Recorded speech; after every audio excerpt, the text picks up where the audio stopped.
कैसे हैं आप लोग। उम्मीद करता हूं कि आप लोगों की पढ़ाई बहुत बढ़िया से चल रहा होगा। दीपक एकेडमी में आप लोगों का स्वागत है। हम लोग जो है क्लास 8 साइंस के फर्स्ट चैप्टर को अभी कवर कर रहे हैं। इससे पहले वाले वीडियो हमने 4-5 वीडियो बनाए हैं। जिन बच्चों ने उसको नहीं देखा है उसको जो है हमारे चैनल्स दीपक एकेडमी में से जाकर देख सकते हैं, तभी जो है आगे की वीडियो समझ में आएंगी। इससे पहले वाले वीडियो में हमने कवर किया था एडिंग मैन्योर एंड फर्टिलाइज़र के में जो है why manure is important, manuring is important, क्यों ये इम्पॉर्टेंट है, मैन्योर क्या है, फर्टिलाइज़र्स क्या है, difference between manure and fertilisers and advantage of manure जो है। अब इस वीडियो में हम उसके आगे का जो है पोर्शन जो मैनेजमेंट है उसमें हम देखेंगे इरिगेशन। जो एग्रीकल्चरल मैनेजमेंट है उसका जो है इरिगेशन पार्ट को देखेंगे। जब भी आप लोग जो है मेरा वीडियो देखें, बुक को निकाल लीजिए, बुक को सामने रख करके और लाइन बाय लाइन जो है जैसे जैसे मैं पढ़ते जाता हूँ उसमें, ताकि जो है अगर ऐसे करेंगे तो आप लोगों को समझ में बढ़िया से आएगा। अगर नहीं भी, इसलिए मैंने बुक्स को लाइन बाय लाइन पढ़ रहा हूँ और समझाने की कोशिश कर रहा हूँ। जैसे कि मान लीजिए कि आप लोग कहीं पे जर्नी में हैं या कहीं पे आप लोगों को बुक अवेलेबल नहीं है, टाइम पास करना है, तो इंस्टेड ऑफ प्लेइंग गेम्स या ये सब है, आपको अगर जो है पढ़ने का मन है तो आप जो है इसको देख करके पढ़ सकते हैं।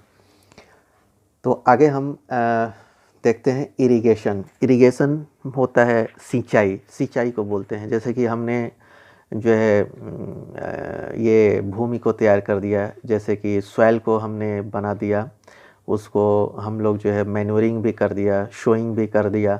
तो अब उसके बाद जो है एक इम्पॉर्टेंट पार्ट है कि उसमें हमें वाटरिंग भी करना है, हमें इरिगेशन करना है, मतलब कि उसको पानी देना है, सिंचाई करना है, ताकि पौधे को जो है प्रॉपर न्यूट्रिएंट मिल सके और जो है हेल्दी क्रॉप जो है हो।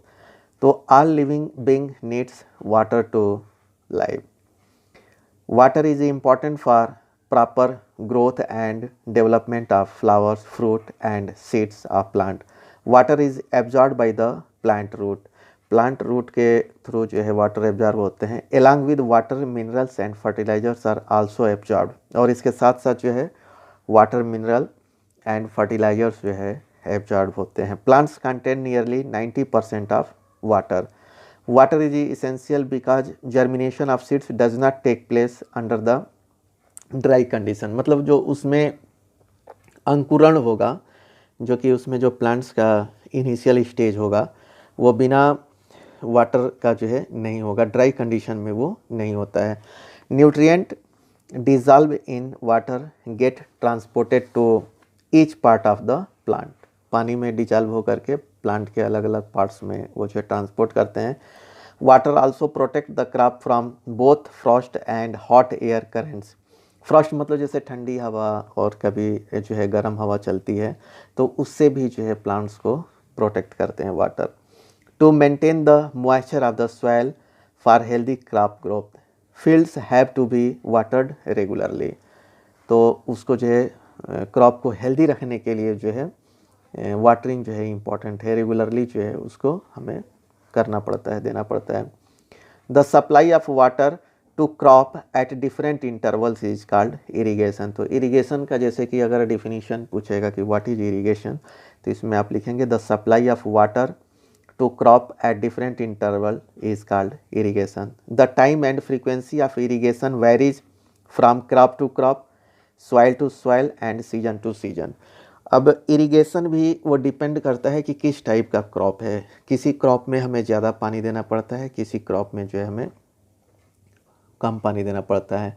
और सॉइल टू सॉइल पे भी डिपेंड करता है। कहीं कहीं की सॉइल जो है बहुत सूखी होती है, ड्राई होती है, वहाँ पे उसमें ह्यूमिडिटी कम होता है, ये या क्लाइमेट में भी, तो वहाँ पे ज़्यादा पानी की ज़रूरत पड़ती है। और जहाँ पे ह्यूमस ज़्यादा है और सॉइल में पानी की मात्रा ठीक ठाक है, तो वहाँ पे कम पानी देना पड़ेगा। सीजन टू सीजन भी करता है, जैसे कि आपको रेनी सीजन में ऑलरेडी नेचुरल से मिल जाता है, या विंटर सीजन में कम जो है वाटरिंग की ज़रूरत पड़ती है। गर्मी के सीज़न में जो है पानी जल्दी इवापोरेट हो जाता है, तो उसे जो है ड्राई हो जाता है उसका सरफेस जो है, तो उसमें हमें ज़्यादा पानी देना पड़ता है।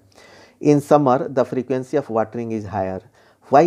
वाई इट्स सो, जैसा कि मैंने बताया, could it be due to the increase rate of evaporation of water from the soil and the leaves? Yes, ये जो है क्या होता है कि इवापोरेशन प्रोसेस जो है ज़्यादा होता है, और जैसे ट्रांसपिरेशन भी होता है पत्तियों से जो है पानी जो है, तो उसमें जो है ज़्यादा हमें पानी की ज़रूरत पड़ती है।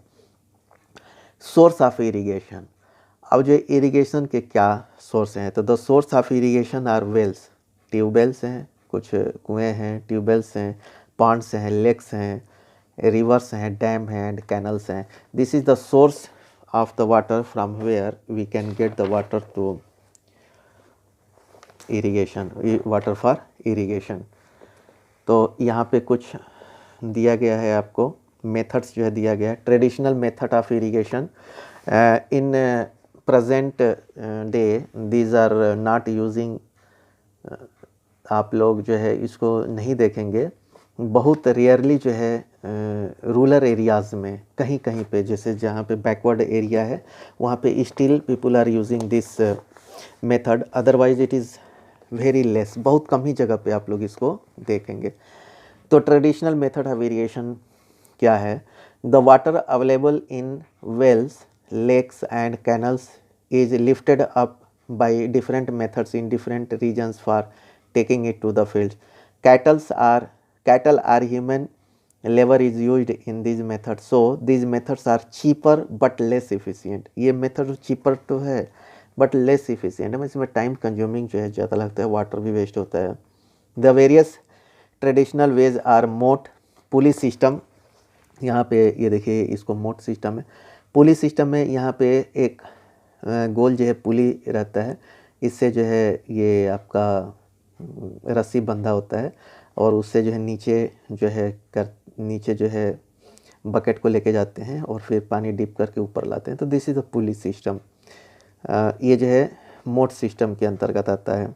दूसरा है चैन पंप, ये जो है चैन पंप है, ऑलमोस्ट ये भी वैसे ही है चैन पंप।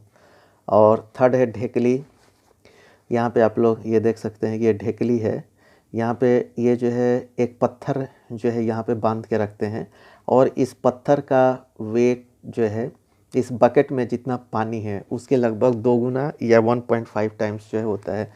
और इसमें रस्सी रहती है, उसको हम पकड़ के नीचे जो है खींचते हैं और इसमें डीप करके उसको छोड़ देते हैं, तो ड्यू टू दिस वेट जो है वो आर ईजिली जो है बिना मेहनत का जो है ये पानी जो है ऊपर आ जाता है। तो ये जो है आपका ढेकली सिस्टम है। और चौथा है आपका जो है राहत, लीवर सिस्टम।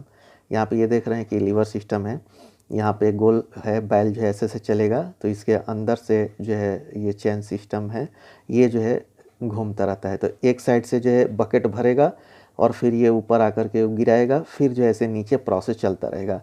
तो दिस इज़ द राहत system. Pumps are commonly used for lifting water, diesel, biogas, electricity and solar energy used for running these pump.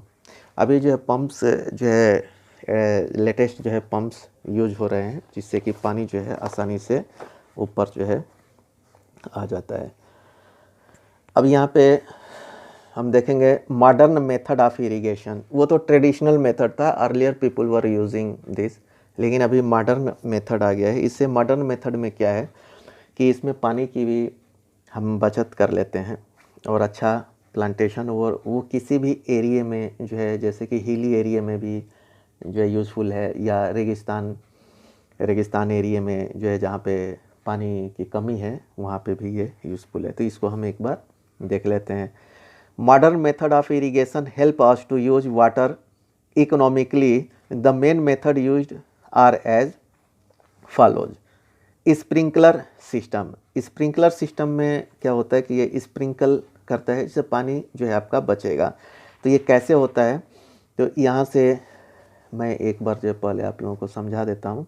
जैसे कि यहाँ से ये मोटर लगा हुआ है, ये नीचे से पानी को सक करेगा, यहाँ से ये जो है मेन पाइप्स गए हैं, ये जो है आप लोग देख रहे हैं, इधर से, और इसमें से यहाँ ऊपर ऐसे ये डाइवर्जन है, और यहाँ पे एक नोज़ल लगा है जो रोटेट करता है, उसमें छेद होते हैं, तो वो जो है उससे बारिश की तरह, रेन की तरह जो है चारों तरफ जो है, और एक सर्टेन डिस्टेंस में, जैसे एक यहाँ, एक यहाँ, एक यहाँ, इस तरह से फिट किया जाता है कि ऑलमोस्ट ऑल प्लांट्स जो है उसके बीच के सभी प्लांट्स जो है कवर हो जाएं। तो ये जो है, this system is more useful on the uneven land where sufficient water is not available. एक तो जैसे अनइवन जो लैंड है, जैसा कि मैंने पहले जो है डिस्कस हम लोग कर चुके हैं कि जो है सॉइल जो है लेवल्ड होना चाहिए, क्योंकि जब हम वाटरिंग करेंगे तो चारों तरफ पहुँचे, लेकिन जहाँ पे अनइवन है, जैसे उसको हम नहीं कर सकते, जैसे बहुत गड्ढा है वहाँ पे हम नहीं कर सकते, तो वहाँ पे this sprinkle method is very useful. इसमें होता क्या है, the perpendicular pipes having rotating nozzles on top are joined to the main pipeline at regular intervals. When water is allowed to flow through the main pipe under pressure with the help of pump, it escapes from the rotating nozzles. Rotating nozzles से जैसा कि मैंने बताया कि निकलता है, it gets sprinkle on the crop. ये crop पे जो है चारों तरफ sprinkle करता है. As if it is raining, sprinkler is very useful for sandy soil. Sandy soil में क्यों है, क्योंकि हम नीचे से वाटरिंग नहीं कर सकते। अगर नीचे से वाटरिंग करेंगे तो पूरा जो है एब्जॉर्ब हो जाएगा पानी, और जितना प्लांट्स को मिलना चाहिए उतना नहीं मिलेगा। दूसरा है ये ड्रिप सिस्टम। ड्रिप सिस्टम भी बहुत इम्पॉर्टेंट है। इस ड्रिप सिस्टम में क्या होता है, ये सेम प्रोसेस रहेगा, लेकिन वहाँ पे स्प्रिंकल होता था ऊपर से, बट यहाँ पे क्या होगा कि रूट्स में पानी जो है बाय ड्रिप जो है भेजते हैं। तो ये जो है मोटर सेम है, यहाँ से मेन आएगा, यहाँ से ऐसे लेआउट है, और यहीं से जो है ऐसा अरेंजमेंट किया गया है कि इस प्लांट्स के जो है रूट्स में पानी जो है थ्रू ड्रिप जो है जाता है। तो in this system the water falls drop by drop just at the position of the roots, so it is called drip system. वो जो है रूट्स में ही पानी जाता है, इसलिए इसको हम ड्रिप सिस्टम बोलते हैं। It is the best technique for watering fruits, plants, garden and trees. The system provides water to plants drop by drop. Water is not wasted at all. इसमें क्या है, पानी जो है वेस्ट नहीं होता है। It is a boon in the regions where availability of water is poor. जहाँ पे पानी की बहुत कमी है वहाँ के लिए ये सिस्टम जो है वरदान है। बून मीन्स वरदान होता है, तो वहाँ के लिए ये बहुत बढ़िया जो है ये काम करता है। इस चैप्टर्स में हम इतना ही कवर करेंगे, और आप लोग इस चैनल्स को सब्सक्राइब कर लीजिएगा जिन बच्चों ने चैनल को सब्सक्राइब नहीं किया है। और इस चैप्टर्स के पूरे क्वेश्चन आंसर जो है हमने अपने साइट में डाला है। साइट जैसे www.fullexpand.com। इसमें लेवल्स हैं। लेवल्स में साइंस क्लास 8 में आप लोग जा कर के इसके जितने भी एक्सरसाइज के आंसर है उसको हमने अपलोड किया है, वहाँ से आप आंसर को देख सकते हैं। Okay, thank you.